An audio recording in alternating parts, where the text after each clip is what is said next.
In 1992, a game was released called Shin Megami Tensei, translating to True Goddess Revival in English.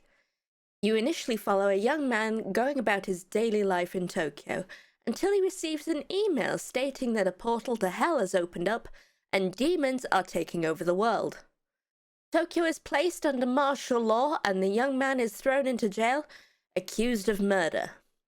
He obtains a demon summoning program and meets with new allies, learning that a Japanese general is using demons to begin a coup d'etat, and America wishes to solve these problems with nuclear bombs. 30 years later, the young man awakens after a nuclear bomb decimates Tokyo and must fight alongside his comrades. The game was notable at the time for being a non-linear story with multiple endings and an urban fantasy amongst traditional medieval fantasies. So, how on earth did we end up with a slice-of-life game with Phantom Thieves? Persona 5 is a turn-based role-playing dungeon crawler where you resolve your friends' problems by going into villains' mind palaces and stealing their mind treasure to make them feel bad about their words and deeds and make them repent peacefully. It's a stylish game that makes you feel effortlessly cool as you go through the dungeons and defeat the enemies. You do sick flips with the push of a button, sneak through bank vaults and art galleries, and resolve your comrades' emotional issues. As someone who has a degree in games design, I love it. I love the menus, I love the battle system, and anyone who knows me knows I'm not too fond of turn-based games. It's this kind of effortless stylishness that I love and look forward to achieving myself one day. However, the game makes commentary on some very serious issues.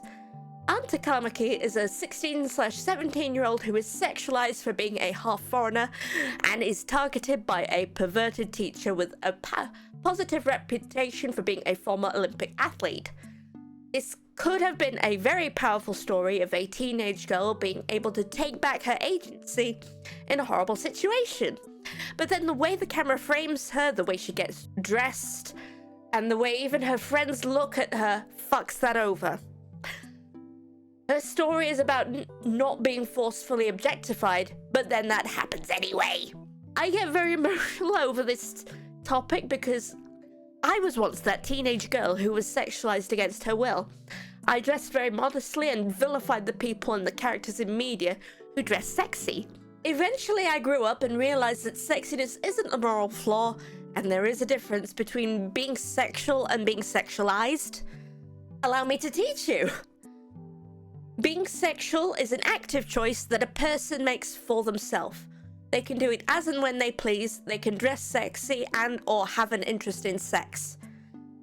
I'd like to add that this is a thoroughly morally neutral thing, and any further actions should be judged on a case-by-case basis. Being sexualized is something that happens to a person, regardless of the subject's feelings. This can result in being objectified or treated as a tool for sexual activities. It's fine if the subject doesn't mind, but absolutely should not be done to unwilling parties. Anne is sexualized to high hell and back, and this is treated as a horrible thing when a person in power does it, as it should be, and yet when the other party members do it, it's a funny joke. She implies in Mementos that she dislikes her cognitive Phantom Thief outfit, the red spandex jumpsuit with a boob window, even though it's apparently supposed to be her view of a Phantom Thief. Honestly, it always makes me a bit uncomfortable when a fictional character's unwillingness is sexualized. I like it even more if it were a teensy bit smaller. Our thief suits are quite striking. Panther's tail is so cute. The tail's fine, but only the tail. It's like a hero's cape. One day, I want to look good in clothes like Panthers. Oracle, I'm not wearing this because I want to. But you lack the curves. Yes, some people might view it as hypocrisy that I, a VTuber anime woman with, you know, I'm criticizing sexualized anime characters in a video game. But my counterpoint is that there is a person here making all of the decisions pertaining to my presentation. I was the one who made the character design, I chose the artists, I was the one who rigged the art, so I know how bouncy or non-bouncy certain parts of me are. I view Anne's portrayal as a failure on the writer's part. It feels like they want the praise for tackling this issue, but also they write their anime fan service in as well. It feels like they're trying to have their fan servicey cake and eat it too. They want the praise for being woke, quote unquote, but won't go whole hog. Also, don't sexualize minors in the first place, please. That's super weird. That's pretty much all I wanted to say. I definitely have a bit of a love-hate relationship with this game. I like it when it's not being super weird about its female characters.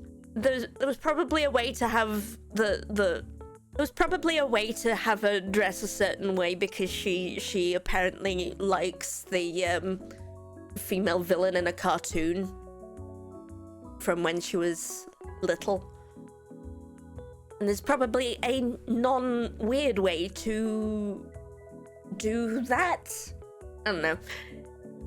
Anyway, I'm having takes today.